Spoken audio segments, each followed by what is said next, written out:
অন্তর্বর্তীকালীন সরকার, এই সরকারের মেয়াদ অনন্তকাল লেখা নাই কত,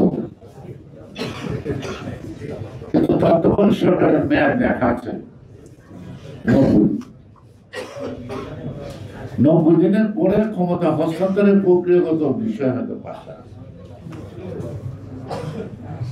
নাকি ভুল বলতেছি, কিন্তু এই যে অনন্তকাল অন্তর্বর্তীকালীন সরকারের মেয়াদ হলো অনন্তকাল, যতদিন থাকবেন ততদিন এটা বুঝতে। যদি তাই না হয় তাহলে যেটি সুষ্ঠু অবাধ নির্বাচনের মাধ্যমে একটি নির্বাচিত সরকারের আকাঙ্ক্ষা বোধ, জুলাই আগস্টে যে বিপ্লব, এখনো তাদের কেন সময় হয় না? যদি একটি তত্ত্বাবধায়ক সরকার পরিবর্তন করে একটা তত্ত্বাবধায়ক সরকার 90 দিনের নির্বাচন অনুষ্ঠিত করতে পারে, তাদের 2 বছর লাগে না। আর হাসিনা সরকারকে ছিল ফেসিবাদ, বোঝা গেছিল ফেসিবাদ সরকার। এই সরকারটা কোন বা সরকারের কোনো কাজকর্ম আছে চোখে পড়ে? 3-4 জন ছাড়া কেউ কোনো কথা বলে? মন্ত্রণালয় কেমনে চলে, কোন মন্ত্রণালয় কি হচ্ছে কোনো খবর রাখে? সব চালাচ্ছে শেখ হাসিনা রেখে যাওয়া সেই প্রশাসন। এখন এত জামাত এত বিএনপি যদি সচিবালয়ে থাকে, তা হাসিনার সঙ্গে এরা থাকবে ও তো প্রায় পোস্টমর্টম করতে, পোস্টমর্টম করে করে বের করে দিত, তাই না? আজকে যে এলাকায় সব বিএনপি, তাহলে আওয়ামী লীগ এতদিন ছিল কোথায়? তেমনি আমার কতগুলো দেখবেন টিকটক আমি হিসেবের মধ্যে দেয়। আর মিডিয়া এমন স্বাধীন হয়েছে, এটা বলার অপেক্ষা রাখে না।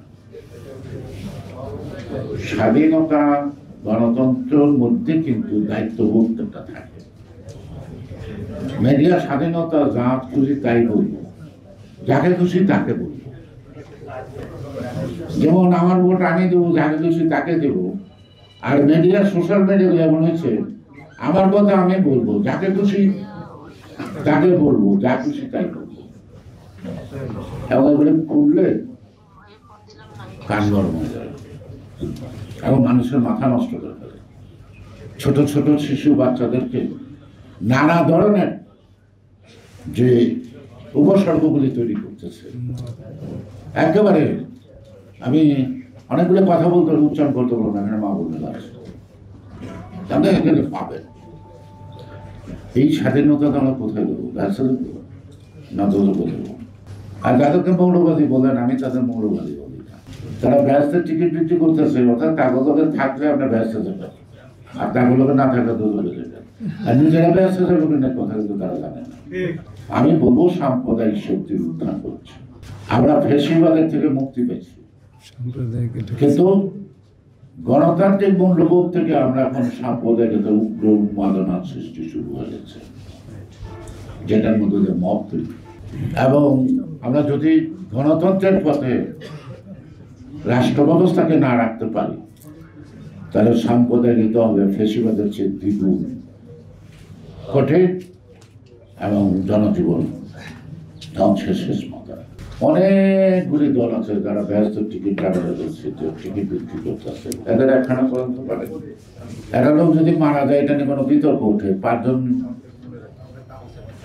আলম বা ইমাম সাহেব বসাইবেন, রাতে বলে দেবো, যদি 12 জন আজ পয়সা দেবো, দাফন দেবো না, একমত আসতে পারে। এই যে ওনাদের মতো যে শিক্ষক বুদ্ধিজীবীরা আছে, তারপর 10 জনরা এখানে দিলে 10 ঘন্টা পরে একমত হয়ে আর বাড়িতে পারে না। কিন্তু আমাদের মধ্যে অর্থ শিক্ষিত ওরা কিন্তু পায়, অল্প সময় পায়। আমরা একটা বিবৃতি লিখতে 10 মিনিট লাগে না, কিন্তু বুদ্ধিজীবীদের কাছে বিবৃতি দিলে 4 দিন লাগে, 5 দিন লাগে।